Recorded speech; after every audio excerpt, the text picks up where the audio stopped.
First Kings chapter 10. Now, when the queen of Sheba heard of the fame of Solomon concerning the name of the Lord, she came to test him with hard questions. She came to Jerusalem with a very great retinue, with camels that bore spices, very much gold and precious stones. And when she came to Solomon, she spoke with him about all that was in her heart. So Solomon answered all her questions. There was nothing so difficult for the king that he could not explain it to her.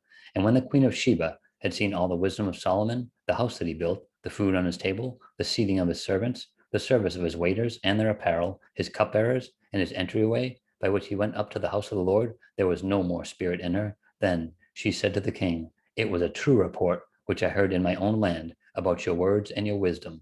However, I did not believe the words until I came and saw with my own eyes, and indeed the half was not told me. Your wisdom and prosperity exceeded the fame of which I heard. Happy are your men, and happy are these your servants, who stand continually before you and hear your wisdom. Blessed be the Lord your God, who delighted in you, setting you on the throne of Israel. Because the Lord has loved Israel forever, therefore he made you king to do justice and righteousness." Then she gave the king 120 talents of gold, spices in great quantity, and precious stones. There was never again came such abundance of spices as the queen of Sheba gave to King Solomon. Also, the ships of Hiram, which brought gold from Ophir, brought great quantities of almug wood and precious stones from Ophir. And the king made steps of the almug wood for the house of the Lord and for the king's house, also harps and stringed instruments for singers. There never again came such almug wood, nor has the like been seen to this day.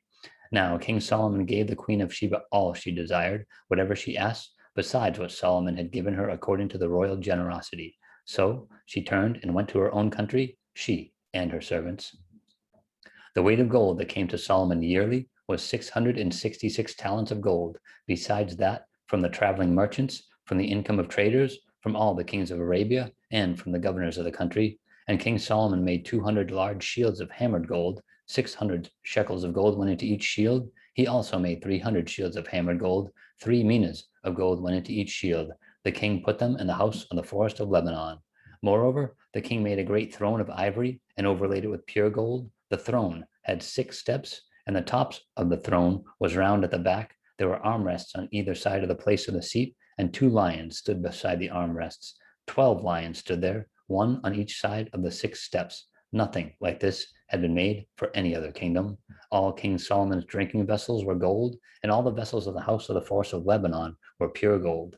Not one was silver, for this was accounted as nothing in the days of Solomon, for the king had merchant ships at the sea with the fleet of Hiram. Once every 3 years, the merchant ships came bringing gold, silver, ivory, apes, and monkeys. So King Solomon surpassed all the kings of the earth in riches and wisdom. Now, all the earth sought the presence of Solomon to hear his wisdom, which God had put in his heart. Each man brought his present, articles of silver and gold, garments, armor, spices, horses, and mules at a set rate year by year. And Solomon gathered chariots and horsemen. He had 1,400 chariots and 12,000 horsemen, whom he stationed in the chariot cities and with the king at Jerusalem. The king made silver as common in Jerusalem as stones, and he made cedar trees as abundant as the sycamores which are in the lowland. Also, Solomon had horses imported from Egypt and Keba.